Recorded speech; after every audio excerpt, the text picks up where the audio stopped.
Hello दोस्तों, कैसे आप लोग। मुझे उम्मीद है कि आप सब अच्छे होंगे और स्वस्थ होंगे। दोस्तों आज बात करने वाले हैं भोजपुरी का एक एक्टर हैं गोपाल राय जी, जो कि बहुत सारे फिल्म किए हैं, मतलब 250 तक फिल्म काम किए हैं। वो खुद बताए हैं कि मैं 250 से 300 फिल्म में मतलब काम कर चुका हूं। दोस्तों बता दूं कि आज उनकी तबीयत बहुत नाजुक हो चुकी है, उनके पैर में इन्फेक्शन है।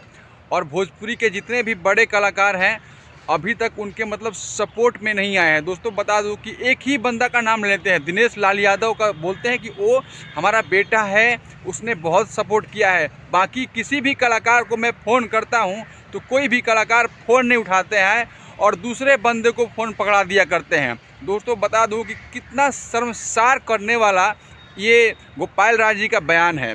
बहुत सारे मीडिया वाले उनके पास जाके उनसे इंटरव्यू ले रहे हैं, उनसे मतलब पूछ रहे हैं क्या हालत है। दोस्तों बता दूं कि उनकी जो पैर है ना, पैर में इन्फेक्शन हो चुका है। उनके इलाज के लिए एक कलाकार का मदद मांग रहा है, पर कोई मदद करने वाले नहीं हैं। बता दूं कि बड़े बड़े सुपरस्टार बस चेहरा चमकता हुआ आपको दिखाई देता है, लेकिन दिल तो है ही नहीं उनके अंदर। बिल्कुल क्या बताऊं यार, मुझे भी शर्म आ रहा है, क्योंकि अपना वीडियो जो है ना पूरा यूट्यूब के पूरा दुनिया में भ्रमण करता है, तो मैं ज़्यादा गलत ना बोल के सही बात बोलता हूँ। दोस्तों बता दूं कि चाहे पवन सिंह हो, चाहे खेसारी लाल यादव हो, एक फिल्म का 20 लाख, 25 लाख, 30 लाख, 80 लाख तक रुपया लेते हैं फिल्म करने का।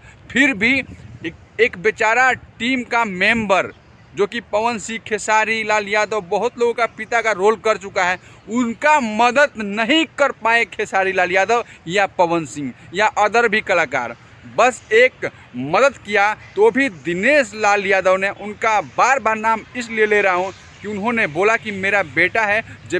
जब मेरा ऑपरेशन हुआ था पैर का, तो खुद मेरा दिनेश लाल यादव निरहुआ जी ने वहाँ पे आके मुझे वहाँ पे बैठे रहे। ऑपरेशन जब तक हुआ नहीं, जब तक मुझे होश नहीं आया, तब वो वहाँ से गए। दोस्तों बता दूं कि ऐसा कलाकार होना चाहिए दिनेश लाल यादव जैसा, जो कि अपने दुख और सुख में अपने मेंबर का साथ दे। ये ना कि अगर दुख पड़े तो भाग जाए और सुख पड़े काम लेना हो तो आ जाओ। भाई ये बहुत बड़ा मतलब पाप है। दोस्तों बता दूं कि भोजपुरी में ये चलता है, ट्रेंड चल रहा है कि जो सिंगर, पॉपुलर सिंगर हैं, चाहे जो एक्टर हैं, मतलब उनको अच्छा पैसा मिल जाता है। पर क्या आपको पता है कि जो बैकग्राउंड में काम करने वाले होते हैं, चाहे पीछे का रोल जो करने वाले हैं, उनको कितना पैसा मिलता है? उनको 10-20 हज़ार रुपया दे के टरका दिया जाता है। ये मैं नहीं कह रहा हूँ, बहुत सारे इंटरव्यू में मैंने देखा है, इस चीज़ को सुना है कि उनको बहुत कम प्राइस मिलता है। एक्टर जो होते हैं या सिंगर जो होते हैं उनको पैसा भरपूर देते हैं प्रोड्यूसर। मेल हीरोइन भी है ना, उनको बहुत कम प्राइस मिलता है। दोस्तों बता दूं, और बाकी जो काम करने हैं उनको तो 10-5 हज़ार रुपया दे के ही टरका दिया जाता है। ऐसा भोजपुरी का काला सच निकल के आ रहा है कि भाई बिल्कुल भोजपुरी के नाम पे बदनाम हो चुके हैं ये अपने भोजपुरी के बड़े बड़े सिंगर। ऐसे लोगों के लिए आप लोग क्या कहना चाहोगे? प्लीज़ कमेंट बॉक्स में जाइए और बताइएगा अपना राय। क्या भोजपुरी के सिंगर ऐसा ही होना चाहिए? अगर आपको भगवान ने कुछ दिया है तो क्या आप किसी का मदद नहीं कर सकते? इतना दुलार प्यार देते हैं, फिर भी उनके पास पैसे की कोई कमी नहीं है, फिर भी एक बेचारा बूढ़ा आदमी का हेल्प नहीं कर रहे हैं। कितना सही है, कितना गलत हैं ये लोग?